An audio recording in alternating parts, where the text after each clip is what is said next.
गुरु ऐसे विनय दे दे, गुणगान करूं तेरा। इस बालक के सर पे गुरु हाथ रहे तेरा। गुरु ऐसे विनय दे दे, गुणगान करूं तेरा। इस बालक मनवाळ्યું મળે સદગુરુવરથી, સદગુરુવરથી નિજ અનુભવથી, સદગુરુવરથી નિજ અનુભવથી, વૈરાગ્યને અભ્યાસ થકી, વૈરાગ્યને અભ્યાસ થકી, અભ્યાસ અને વૈરાગ્ય થકી, અભ્યાસ અને વૈરાગ્ય થકી, વાળ્યું વળે સદગુરુવરથી, મન વાળ્યું વળે સદગુરુવરથી, મન વાળ્યું વળે સદગુરુવરથી.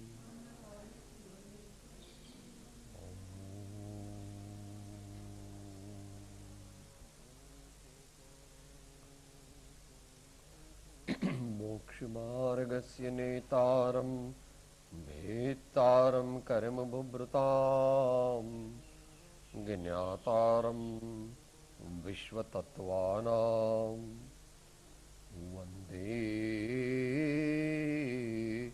તદ ગુણલબ્ધયે. પરાત્પર ગુરુવે નમઃ. પરંપરાચાર્ય ગુરુવે નમઃ. પરમ ગુરુવે નમો નમઃ.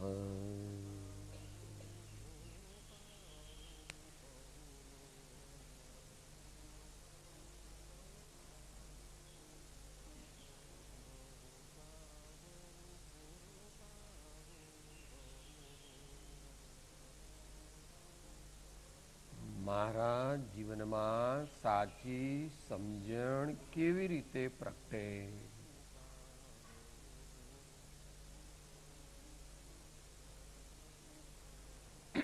મારા જીવનમાં સાચી સમજણ કેવી રીતે પ્રગટે?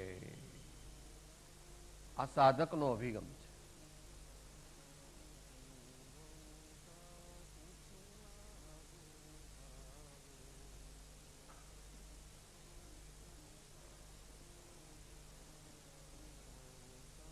શાસ્ત્રનું જ્ઞાન વધારવું એ પ્રાસંગિક છે, ધ્યેય નથી, પ્રાસંગિક છે. પણ પોતાના જીવનની સમજણ વધારવી એ ધ્યેય છે.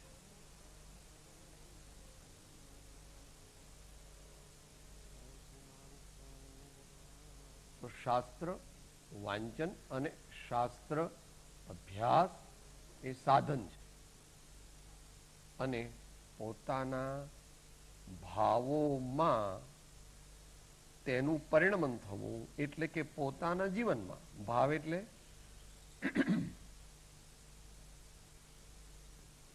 દ્રવ્ય, ક્ષેત્ર, કાળ ને ભાવ, ચારે વાત સાથે જ હોય. મારું એટલે હું, મારું નહીં, હું આત્મદ્રવ્ય, હું આત્મદ્રવ્ય. કાળ જે ચાલે છે તે ઈસવીસન 2001 અથવા વ્યાસ ભગવાન કે મહાવીર ભગવાન એને કળિયુગ કહ્યું કે પંચમ કાળ કહ્યો કે દુષ્મ કાળ, ક્ષેત્ર.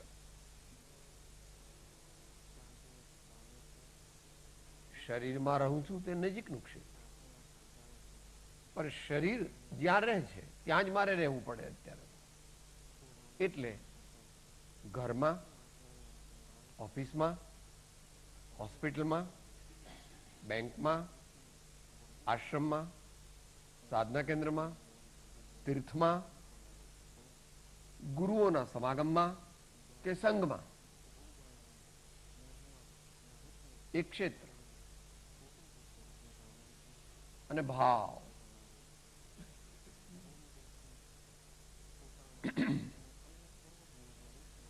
આપણા અંતરમાં સમયે સમયે ઉપજતા નવા નવા વિચારો કહો, પણ વિચાર નહીં. એને વિચાર કહો તો વાંધો નથી, પણ એ વિચાર નથી. વિચાર એ જ્ઞાન ગુણની મુખ્યતાથી આત્માનું પરિણમન, અને ભાવ એ પ્રમાણથી આત્માનું વર્તમાનમાં પરિણમન. જરાક છે શાસ્ત્રીય ભાષા, વાંધો નહીં. વિચારમાં જ્ઞાન ગુણની મુખ્યતા છે અને ભાવમાં કથનચિત ચારિત્ર ગુણની મુખ્યતા છે. માટે તમે સામાયિક કરવા બેસો છો ત્યારે કહો છો મારું સામાયિક બગડી ગયું, મને ખોટા ભાવ આવ્યા. ધ્યાન કરવા બેસો ત્યારે શું કહો છો? સાહેબ મારા ભાવ બગડી ગયા, મારું સામાયિક બરાબર થયું નહીં. શું થયું?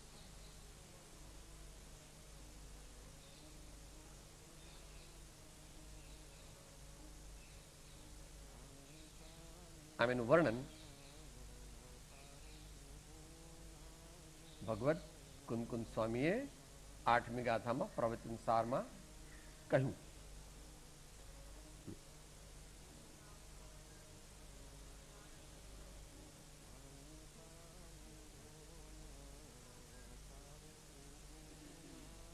જે સમયે જે દ્રવ્ય જે ભાવ રૂપે પરિણમે છે તે સમયે તે દ્રવ્ય તન્મય હોય છે. માટે અશુભોપયોગ રૂપે પરિણમેલો આત્મા તે વખતે અશુભોપયોગ રૂપ છે, શુભોપયોગ રૂપે પરિણમેલો આત્મા તે વખતે શુભોપયોગ રૂપ છે, અને શુદ્ધોપયોગ રૂપે પરિણમેલો આત્મા તે વખતે શુદ્ધોપયોગ રૂપ છે.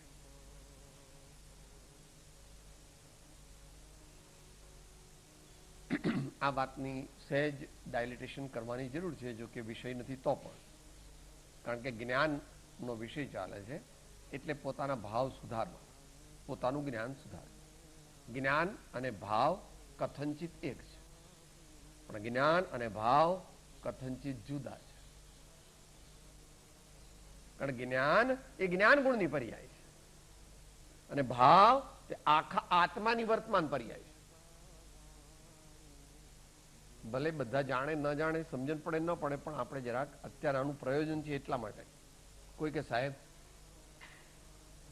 હું તો સિદ્ધ ભગવાન સમાન છું એવું કૃપાળુદેવ પણ કહે છે, અને કુંદકુંદ સ્વામી પણ કહે છે, દરેક જ્ઞાની પુરુષો કહે છે. મારામાં તો 1 સેકન્ડનો વિકાર છે, એટલો જ માત્ર મારો સંસાર છે, બાકી તો હું મુક્ત જ છું ને. આ ભ્રાંતિ છે, આ શાસ્ત્ર જ્ઞાન રૂપ ભ્રાંતિ છે. એટલે શાસ્ત્ર જ્ઞાનનો અપચો છે. જો 1 સેકન્ડનો જ તારામાં સંસાર છે તો 24 કલાક પ્રયત્ન કરીને કાઢી નાખે ને. તું એમ કે છે કે 1 જ સેકન્ડનો, સેકન્ડે નહીં, તો એમ કે છે સમયનો, કારણ કે શાસ્ત્રજ્ઞ છે, પણ સમય તો આપણા જ્ઞાનનો વિષય નથી. કે 1 સેકન્ડનો જ મારા આત્મામાં વિકાર છે. મારો આત્મા તો પરમાત્મા જ છે, માત્ર 1 સેકન્ડનો વિકાર છે એટલું જ છે. 1 સેકન્ડનો વિકાર છે તો બધું સમયમાં કે ભાઈ અઠવાડિયામાં એ વિકારને કાઢી નાખીએ, 3 દિવસમાં એ વિકારને કાઢી નાખીએ. બની શકે એમ છે? તો કેમ આવું થાય છે? કારણ કે પ્રમાણ જ્ઞાન એને ખબર નથી. એને પ્રમાણ જ્ઞાનથી વસ્તુનું સ્વરૂપ જાણ્યું નથી. પાંચ સમવાય કારણોનો એને સ્વીકાર કર્યો નથી.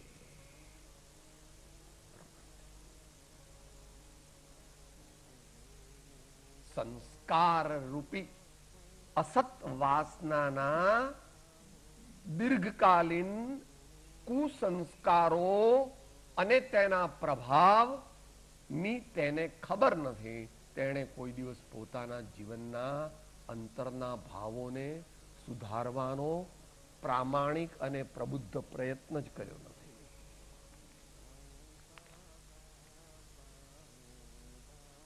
આ વિશે જેને વિસ્તારથી સમજવું હોય તેઓ 229મો આંક વાંચે. પત્રાંક 229. બીજી પણ 2-3 જગ્યાએ વચનામૃતમાં એનું વિશ્લેષણ છે.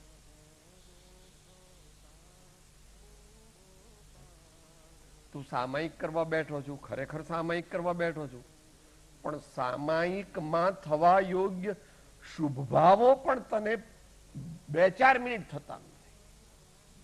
Out of 48 minutes 40 minutes you have અશુભ ભાવ. અમારી તમારી વાત ચાલે છે, કોઈ મુનિની વાત ચાલતી, તો કોઈ મોટા જ્ઞાનીની વાત ચાલતી નથી. કેમ એમ થાય? કેમ એમ થાય? તું પ્રમાણિક તો છો, ન હોય તો પછી કઈ પૂછવાનું જ નથી. એકદમ ખોટું ખોટું લોકોને બતાવવા માટે સમય કરું તો પછી વાત જ આખી જુદી થઈ ગઈ. તો આખી વાત જુદી થઈ ગઈ. પ્રયત્ન પણ કરે કે મારે ભગવાનને યાદ કરવા છે. 24 ભગવાનને લોગસ નું પાઠ બોલ, 12 ભાવનાઓ ભાવની છે. મેરી ભાવનાના પાઠ એનું ચિંતન કરવું છે. એ વાત સમજણ અને જ્ઞાન આ બે વિશે પ્રયત્ન કરી અને એને છૂટા પાડ પ્રમાણ આપીને એ આપણે આગળ ચાલીએ. સમજ સાર સંસાર મેં. એક વાત, પહેલું ચરણ કે સાહેબ એનો શું અર્થ? સમજ ઉટાળે દોષ, સમજ સમજ કરહી ગયા જીવ અનંતા મોક્ષ. બેવા શબ્દ કેમ વાપર્યો? સમજ સમજ કરહી. જેણે પોતાના દોષ કાઢ્યા અને સદગુણો પ્રગટ કર્યા તે મનુષ્ય એને સમજણ સાચી છે. અને જેણે પોતાના દોષ પોતાના જીવનમાંથી કાઢ્યા નથી તેની સમજણ તે એની પોતાની કાલ્પનિક છે. તેથી તેને સ્વર્ગરૂપી ફળ પણ મળતું નથી, મોક્ષરૂપી ફળ તો ઘણું દૂર છે. ગુસ્સો કરતા રહીએ અને કહીએ કે ભાઈ આત્મસિદ્ધિમાં કહ્યું છે કર્મ બંધ ક્રોધાદિથી હણે ક્ષમાદિક તે પ્રત્યક્ષ અનુભવ સર્વન તેમાં શો. એ આત્મસિદ્ધિમાં કહ્યું છે પણ તારા માટે ક્યાં એ સત્ય છે? નહીં તો તું ક્રોધને ઘટાડવાનો એટલે કે ક્ષમા ને ધારણ કરવાનો ઉદ્યમ કરે, ભલે સક્સેસફુલ અનસક્સેસફુલ એવા જુદી થઈ. એ પ્રમાણે એકલા ક્રોધની વાત નથી, બધા આપણે આ સાચી સમજણ આપણને કેવી રીતે પ્રાપ્ત થાય એની વાત માં આપણને મદદ થાય એટલા માટે વ્યવહાર સમ્યક જ્ઞાન એના વિચાર એની વિચારણા શ્રી સહસુખ સાધનના માધ્યમથી કરીએ છીએ. તેમાં શ્રી સમ્યક જ્ઞાનના 4 ભેદ કહ્યા હતા, એના 4 અંગ કહ્યા હતા. ગ્રંથ શુદ્ધિ 1, 2 અર્થ શુદ્ધિ, 3 ઉભય શુદ્ધિ, 4 કાળ અધ્યયન. સમરી કરતા કાળ અધ્યયનમાં એમ કહ્યું કે ભાઈ જો બની શકે તો તારે જ્યારે ત્રિકાળ સંધ્યાનો સમય હોય તે વખતે સ્મરણ વગેરે વધારે કરવા, અથવા એ ન કરી શકે તો ભક્તિ વગેરે કરવા એ પણ ન કરી શકે તો સામાન્ય પુસ્તકો વાંચવા, સિદ્ધાંત ગ્રંથોનું અધ્યયન બને તો ન કરવું.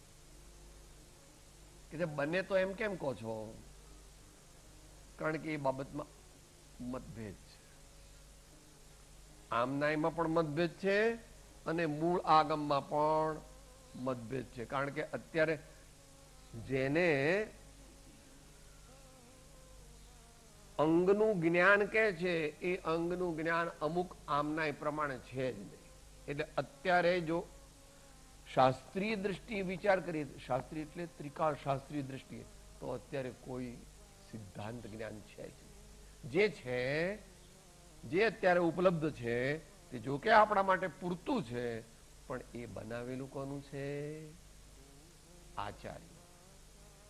આચાર્યોનું બનાવેલું જ્ઞાન છે. અમુક આમનાઈમાં એમ પણ માન્યતા છે કે આ મહાવીર ભગવાનનો બોધ છે, એટલે એમાં આમનાઈ ભેદ છે, એમાં આપણે કઈ કહી શકતા નથી. આચાર્યનું બનાવેલું છે, જે આચાર્ય બનાવ્યું એમને એક અંગનું જ્ઞાન પણ નહોતું, પણ છતાં સર્વજ્ઞ ભગવાને જે પણ કંઈ કહ્યું તેનો સાર તેઓએ આપણને આપ્યો છે અને તેથી આપણે તેમના પરમ ઋણી છીએ. એ ગઈકાલે વાત એન્ડમાં થઈ ગઈ હતી. વક્ષ્યામિ નિયમ સારમ કેવલી શુદ્ધ કેવલી ભણિતમ, જીનવર કહે છે જ્ઞાન તેને સર્વભવ્યો સાંભળો. મૂળ માર્ગ સાંભળો જીનનો રે, મૂળ માર્ગ સાંભળો જીનનો રે. એ ઇત્યાદિ. તો આ સાંજે ને સવારે શું કરવું એ વિશે સામાન્ય આપણને કહ્યું. એ કાળ અધ્યયન છે, એનો ઘણો બધો વિસ્તાર છે, પણ અત્યારે આપણે વિસ્તાર લેતા નથી. 5 વિનય. ઘણા આદરપૂર્વક શાસ્ત્રો ભણવા જોઈએ. ભાવોમાં ઘણી ભક્તિ રાખવી જોઈએ કે હું શાસ્ત્રો એટલા માટે ભણું છું કે મને આત્મજ્ઞાનનો લાભ થાય અને મારા જીવનનો સમય સફળ થાય. અંતરંગ પ્રેમપૂર્ણ ભક્તિને વિનય કહે છે.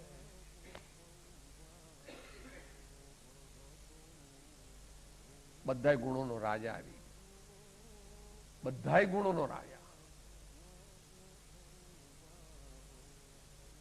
એટલા માટે આત્મસિદ્ધિમાં એને શરૂઆતમાં જ મૂકી દીધો.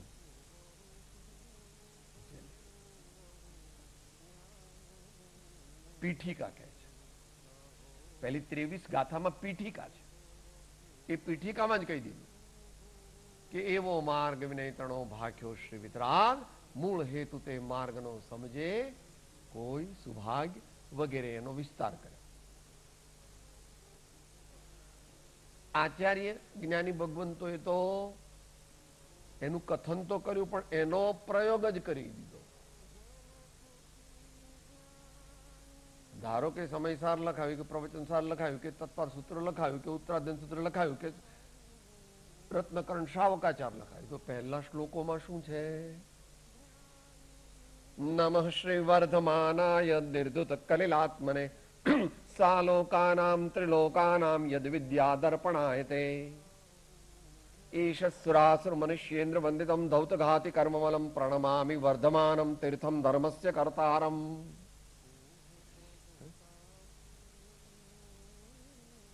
ધ્રુવ અચળ ને અનુપમ ગતિ પામેલ સર્વે સિદ્ધ ને.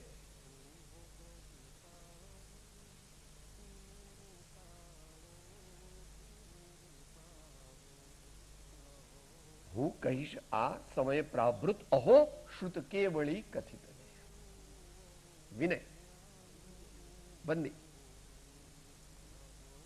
પહેલા આમ તો ધ્રુવ અચળ ને અનુપમ ગતિ પામેલ સર્વે સિદ્ધ.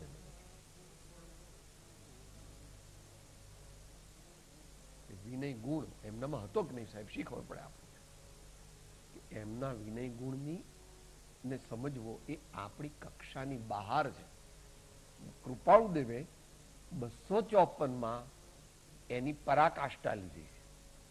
જે 3 કારણથી આત્મજ્ઞાન નથી થતું, ઉત્તમ મુમુક્ષુની વાત છે. ત્યાં સામાન્ય મુમુક્ષની વાત નથી. કોના પર લખાયેલો છે?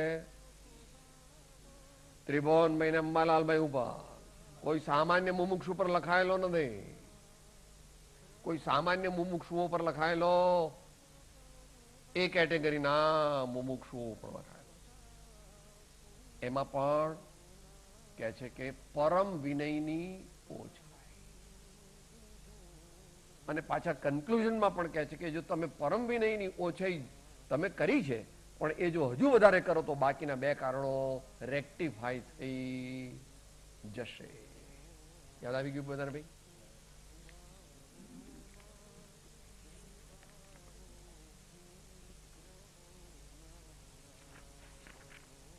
જુદું તમારે રેક્ટિફાઈ નહીં કરવું પડે એમ.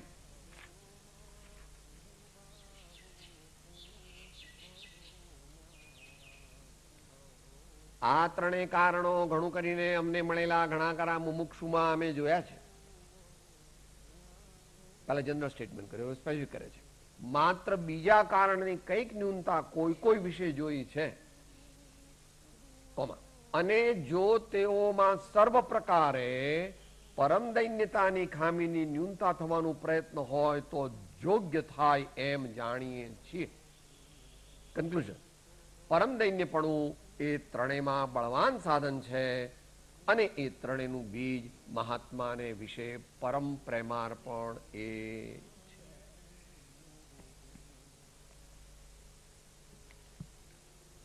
તો એનો પછી વિસ્તાર દરેકે પોતાના અંગત રીતે કરવો. અહીં વિનયની વાત આચાર્ય ભગવાનની આજ્ઞાથી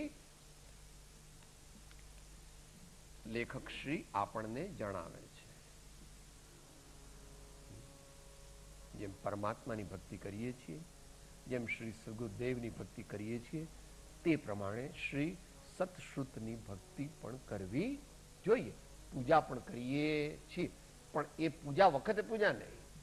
જ્યારે જ્યારે આપણે વાંચન ચાલુ કરીએ, ગમે ત્યાં હોઈએ, વાંચન એટલે શાસ્ત્ર વાંચન. સામાન્ય અવલોકન કરતા હોય એ વાંચનનો સમય નથી, એ તો પાસ ટાઈમ છે સામાન્ય. પણ જયારે શાસ્ત્ર વાંચન માટે બેસીએ ત્યારે જેમ પરમાત્માના સદગુરુને પહેલા યાદ કરવા જોઈએ, એમ એટલે સંપ્રદાયમાં તો શું કીધું? અવિરલ શબ્દ ગનૌગ પ્રક્ષાલિત સકલ ભૂતલ મલકલંકા મુનિભિરુપાસિત તીર્થા સરસ્વતી હરતુ નો દૂરિતા. હે માં સરસ્વતી, તમે મારા હૃદયમાં રહેલા પાપરૂપી અંધકારનો નાશ કરો. એમ કરીને શ્રી શ્રુતને, સતશ્રુતને, સરસ્વતી દેવીને, જીનવાણી માતાને નમસ્કાર કોણ કરે છે? આચાર્ય ભગવાન. બધાની વાત નથી. આચાર્ય ભગવાન એ પ્રમાણે પછી શાસ્ત્ર ચાલુ થાય. આ પ્રકારના મંગળાચરણ વગર શાસ્ત્ર સ્વાધ્યાય ક્લાસિકલ ચાલુ થાય નહીં.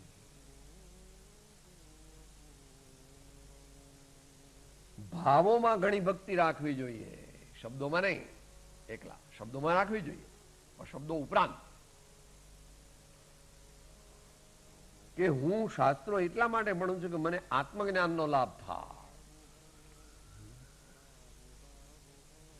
તો જબ જાન્યો નિજ રૂપ કો તબ જાન્યો સબ લોક, નહીં જાન્યો નિજ રૂપ કો સબ જાન્યો સો ફોક. અને જ્ઞાન મીમાંસામાં બોલો તો હા ભાઈ ભાઈઓમાંથી જ્ઞાન મીમાંસા, ઘણું જ્ઞાન હોય તો પણ જ્ઞાન નથી એમ કે છે. જો હોય પૂર્વ ભણેલ નવ પણ જીવને જાણ્યો નહીં, તો સર્વતે અજ્ઞાન ભાખ્યું સાક્ષી છે. આ એ પૂર્વ સર્વ કયા વિશેષ શા માટે? જીવ કરવા નિર્મળો જીન વર કહે છે જ્ઞાન તેને સર્વ ભવ્યો. આપણને ન ગમે એટલે કે ગમે એવું આપણને, આપણે રાજી થઈએ એવું જ્ઞાની ન કહે. આપણે ખુશ થઈએ એવું જ્ઞાની ન કહે. તો કે કેવું કે સાહેબ? મમ્મી બાબાને કડવી દવા પીવડાવે, એવી દવા પીવડાવે કે જે દવાથી એનો રોગ મટે. બાબલો રાજી થાય એવું તો આખો દિવસ કર્યા જ કરે છે, પણ દવા પીવડાવે ત્યારે એનું પ્રયોજન બાબલાને બેબલીને રોગ મટે, એને ભલે ગમે કે ન ગમે, રડે તો પણ આમ કરીને દવા અડધી ઢોળી નાખે તો પણ મમ્મી એને એવી દવા પીવડાવે છે કે જે દવા પીવાથી એનો રોગ મટવાની સંભાવના છે. આત્મજ્ઞાનનો લાભ થાય અને મારા જીવનનો સમય સફળ થાય. તો જીવન સફળ શેનાથી થાય? આત્મજ્ઞાનની પ્રાપ્તિ. પણ એ તો થોડું અઘરું છે, દરેકને એ પ્રાપ્ત થવાના ચાન્સ આજ કાળમાં ઓછા છે. તો શું કરવું? તો કે એના દ્રઢ સંસ્કાર અહીંથી લઈને જવું.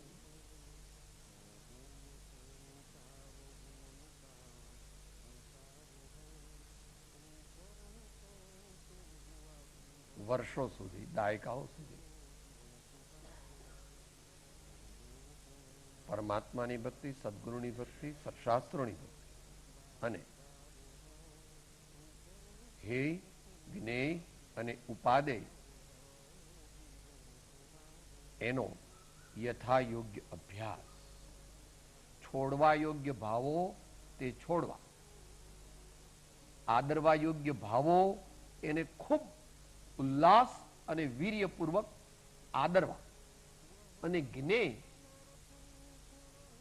એમાં બહુ માથાકૂટ કરવાની કઈ જરૂર નથી. જગતના જીવો જ્ઞેય રહી શકે જ નહીં. જે પદાર્થ જુએ તેમાં તેઓ લટ્ટુ થઈ જાય છે. પણ ગુરુની આજ્ઞા માને તો એ આસક્તિ ઘટે. ગુરુની આજ્ઞા માને તો આસક્તિ ઘટે. યાદ રાખવું, વારંવાર યાદ કરવું.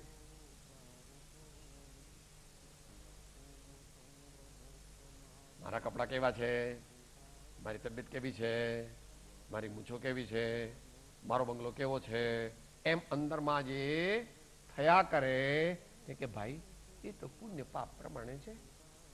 પોતાના આત્માને સમજાવવા, ભાઈ એ તો પુણ્ય પાપ પ્રમાણે છે, એ મારા નથી. એમ ગુરુદેવ અને ભગવાને કહ્યું છે. 108માં એમ કહ્યું, તારો દોષ એટલો જ કે અન્યને પોતાનું માનવું અને પોતે પોતાને ભૂલી જવું.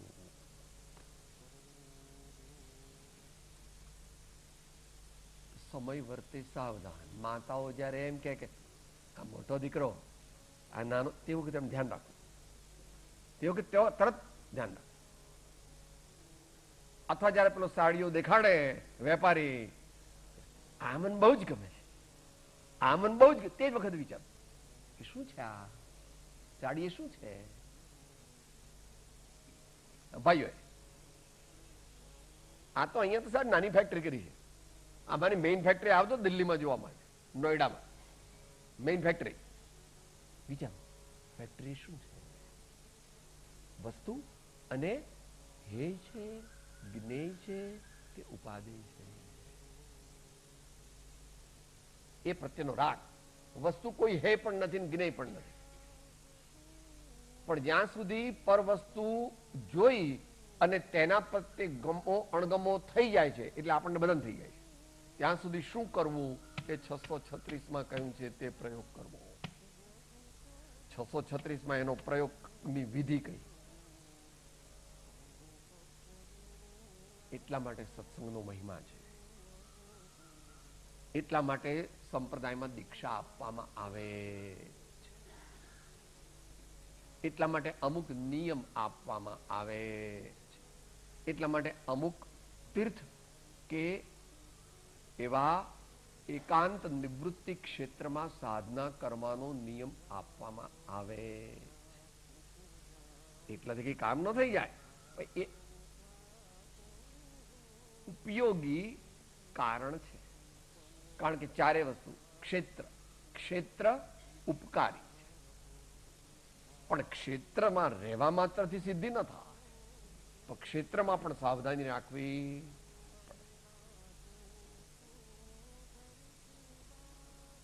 તો જીવન સફળ શેનાથી થાય? આત્મજ્ઞાનથી. આત્મજ્ઞાન તો એકદમ થવું અઘરું છે. માટે કૃપાળુદેવે આત્મજ્ઞાન થવાના જે 3 કારણ કહ્યા છે 860માં, તે ભાવથી સેવવા, અને જ્યારે એમ લાગે કે હવે મને એમ લાગે છે જો સરળ જીવન હોય, જો સારું જીવન હોય, પ્રમાણમાં પ્રમાણિક સાધના હોય, તો પોતાને થોડો ખ્યાલ 98% આવી જાય છે હવે અમારે જવાનું છે થોડા વખત, હવે અમારે થોડા વખતમાં જવાનું. તો એવે સમયે ઘરમાં રહેવું નહીં, અથવા જ્યાં રાગના નિમિત્તો હોય ત્યાં રહેવું. ધર્માત્માઓ, મુમુક્ષુઓ, ભગવાનનું મંદિર, ઉપાશ્રય, ધર્મ સ્થાનક, સારા સારા ધર્મ વાર્તા થતી હોય, ભક્તિ થતી હોય, મંત્ર બોલાતા હોય, શાસ્ત્રનું પારાયણ થતું હોય, એવી જગ્યાએ દેહ છોડવાનો પ્રયત્ન કરવો. અને છેલ્લા તો ખાસ કારણ, સેવેલા સત્સંસ્કારોને મારે સાથે લઈ જવા છે. આત્મજ્ઞાન પ્રગટ્યું હોય તો એને પણ સાથે લઈ જવું છે.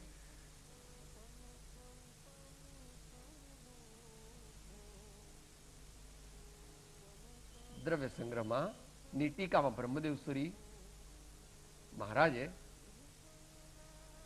આચાર્ય એ ટીકામાં એમ કહ્યું છે, પ્રાપ્તસ્ય રત્નત્રયસ્ય ભવાંતર પ્રાપણમ સમાધિ. આ ભાવમાં પ્રગટ કરેલા રત્નત્રય ધર્મને મૃત્યુ વખતે સાથે લઈ જવો, એનું નામ સમાધિ. એક વ્યાખ્યા કરી. બોધિ સમાધિ એવો શબ્દ આવ્યો એટલે એની વ્યાખ્યા કરી છે. એ સંદર્ભ જાણવો. આપણે જનરલ વાત કરીએ છીએ, કારણ કે સમાધિની ઘણી વ્યાખ્યાઓ છે. અત્યારે સમાધિ મરણના સંદર્ભમાં આ વાત ચાલે, એટલે આપણે બધું પ્લાનિંગ કર્યું. દીકરીના લગ્નમાં કેવું કર્યું, ફેક્ટરી ઉગાડતા કેવું કર્યું, વ્હીલ કરતા કેવું કર્યું, તો તેમાં તો મોટા મોટા આઈએએસ ઓફિસરો તમારા પાસે છોતરા જેવા લાગે, એટલે બધી બુદ્ધિ છે. અહીંયાથી જવાની તૈયારી કેવી કરી, કેવી રીતે કરી? જવાનું નિશ્ચિત છે, જવાનું નિશ્ચિત છે. તો જવાની શું તૈયારી કરી? દ્રવ્યથી, ભાવથી, ક્ષેત્રથી. કાળ આપણા હાથમાં નથી, પણ એનો અણસાર આવવાનો ચાન્સ છે. કોક વાર ન પણ આવે. અંતરંગ પ્રેમપૂર્ણ ભક્તિને વિનય કહે છે.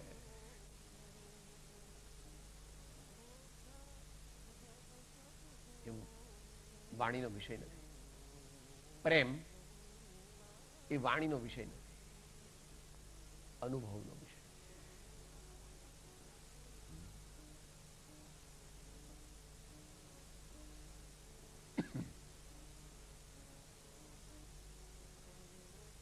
પ્રેમ, દુનિયાના લોકો જેને પ્રેમ કહે છે, તે પણ આત્મામાં ઉપજતી વાત છે. આત્મામાં ઉપજતી વાત છે. આત્માની પર્યાયમાં થાય છે. જગતના જીવોનો જે મોહ થાય છે તે પણ આત્માની વર્તમાન અવસ્થામાં થાય છે. માટે એ કથનચિત અવક્તવ્ય છે.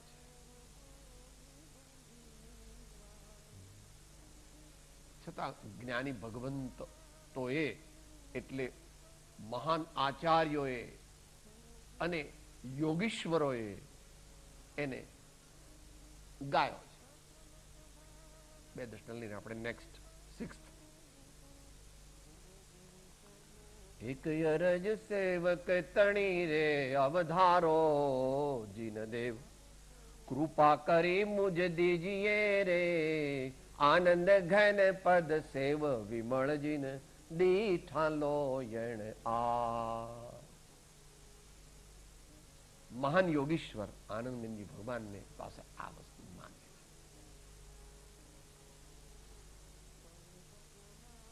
આવું કરવાથી પોતાને શું થયું એ નરસિંહ મહેતા વર્ણવે છે.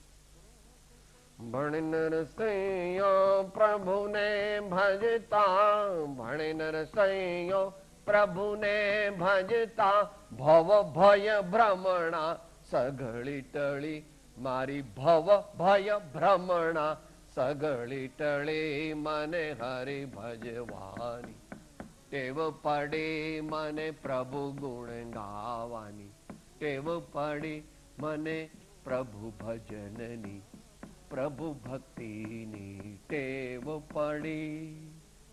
જેને કૃપાળુ દેવ પર પ્રેમ પ્રવાહ બઢે પ્રભુ એ શબ્દોથી કહે. આગળ છઠ્ઠું ઉપધાન. ધારણા કરતા જતા યાદ રાખતા જતા ગ્રંથ ભણવો જોઈએ, વાંચવો જોઈએ. જે કંઈ વાંચવામાં આવે તે અંદર સ્થિર થતું જાય કે જેથી ફરી સ્મરણમાં આવી શકે. જો વાંચ કરવામાં આવે પણ ધ્યાનમાં ન લેવાય તો અજ્ઞાનનો નાશ થઈ શકે નહીં. એટલા માટે એકાગ્ર ચિત્ત થઈને વિચાર સહિત વાંચવું અને યાદ રાખતા જવું તે ઉપધાન છે. એ બહુ જરૂરી અંગ છે. જ્ઞાનનું પ્રબળ સાધન છે.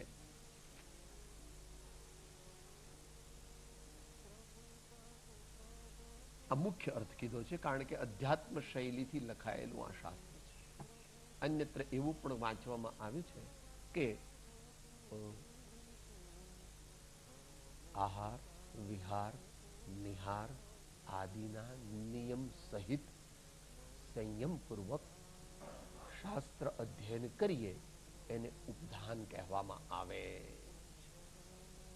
આ નિશ્ચયનું શાસ્ત્ર હોવાથી અધ્યાત્મનું શાસ્ત્ર હોવાથી તેને અહીં ગૌણ કરી અને અધ્યાત્મ શાસ્ત્રને મુખ્ય આધ્યાત્મિક અર્થને મુખ્ય કરેલો. એ તો આપણે દરરોજ બોલીએ છીએ ભવભીત ભવિક જે એટલે ત્યાં આગળ મુમુક્ષુની વાત છે. ભવભીત ભવિક કોણ હોય? મુમુક્ષુ. ચાર ગતિનો ભય લાગે એ કોણ હોય? મુમુક્ષુ હોય તો જ. ભવભીત ભવિક જે ભણે, ભાવે, સુણે, સમજે, શ્રદ્ધે. પણ એ સમ્યક જ્ઞાનનો વિષય છે એટલે સ્મરણની મુખ્યતા કરી છે. સ્મરણ એ મતિ જ્ઞાનનો એક પ્રકાર છે. તત્વાર સૂત્રમાં એના 6 કે 7 પર્યાય કીધા છે, જાણી લેવા ત્યારે. મતિ, સ્મૃતિ, ધારણા વગેરે તત્વાર મૂળ સૂત્ર છે. તો આપણા જેવા ઓછા બુદ્ધિવાળાને વાંચવાથી યાદ રહેતું નથી. માટે 2 વાર વાંચો. પછી પોતે અગત્યનું હોય તો પુસ્તક પોતે ખરીદવું જોઈએ. પોતાની વ્યવહાર માલિકીનું હોવું જોઈએ. એટલે એમાં લીટી કરવી જોઈએ. સાદી લીટી, લાલ લીટી, લીલી લીટી. અને એની ઉપરના ભાગમાં અને નીચેના ભાગમાં જ્યાં જ્યાં જગ્યા હોય ત્યાં આગળ એસ્ટેરિક માર્ક કરીને કોઈ બીજી નોંધ પણ મૂકવી જોઈએ. અને પછી એનો અગત્યનો ભાગ કંઠસ્થ કરવો જોઈએ. અને પછી વધારે અગત્યના જ્ઞાની ભગવંતના વચનો પેન્સિલથી લખવા, બોલ પેનથી લખવા, સહીથી લખવા, લાલ સહીથી લખવા, કાર્ડ ઉપર લખવા, તામ્રપત્ર પર લખવા,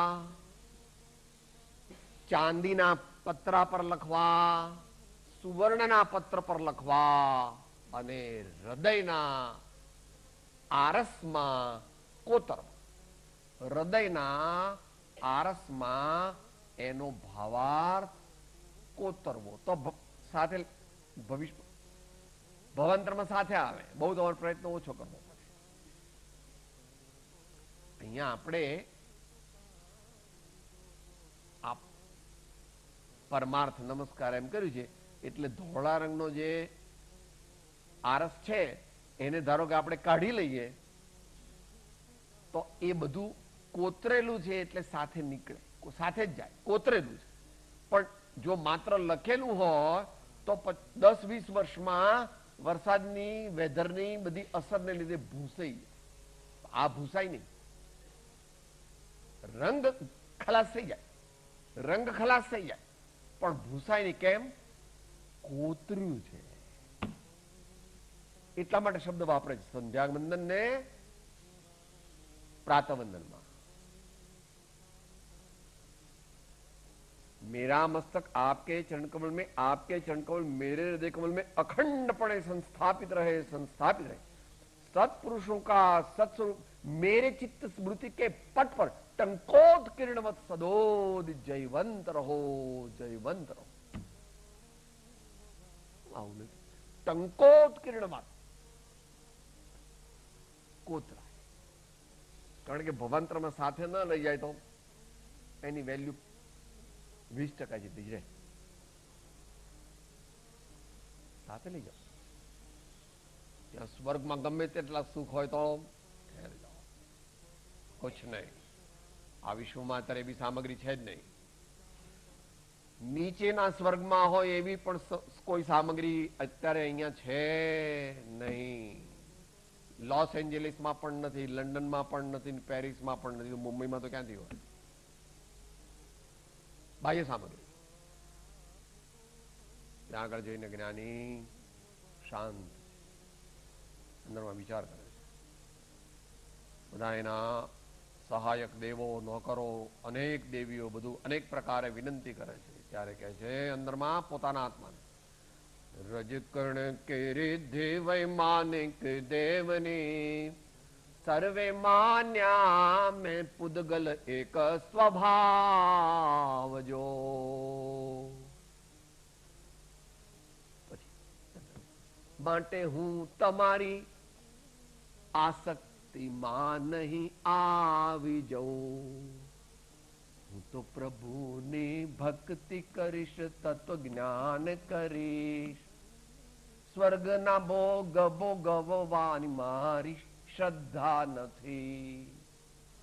પછી ત્યાં સંયમ નથી એટલે અમુક પ્રકારે એને વિપરીત વર્તવું પડે. એ વાત જુદી થઈ ગઈ. એની ભાવના એવી હોતી. કેમ? ટંકોત કિરણવત સદોદિત. તો આપણે જે પણ કંઈ જ્ઞાન પ્રાપ્ત કરીએ, જે પણ કંઈ સાધના કરીએ, તે સાધના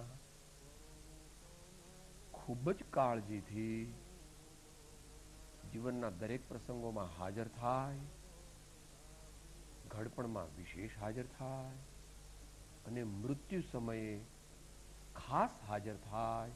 એ માટેનું સમુચ્ચય આયોજન કરવું જરૂરી છે. દેહ છતાં જેની દશા વર્તે દેહાતે, જ્ઞાનીના ચરણમાં હો વંદન અગર. સદગુરુ પરમ કૃપાળો ત્રિલોકના સબ સંતન કે આનંદ.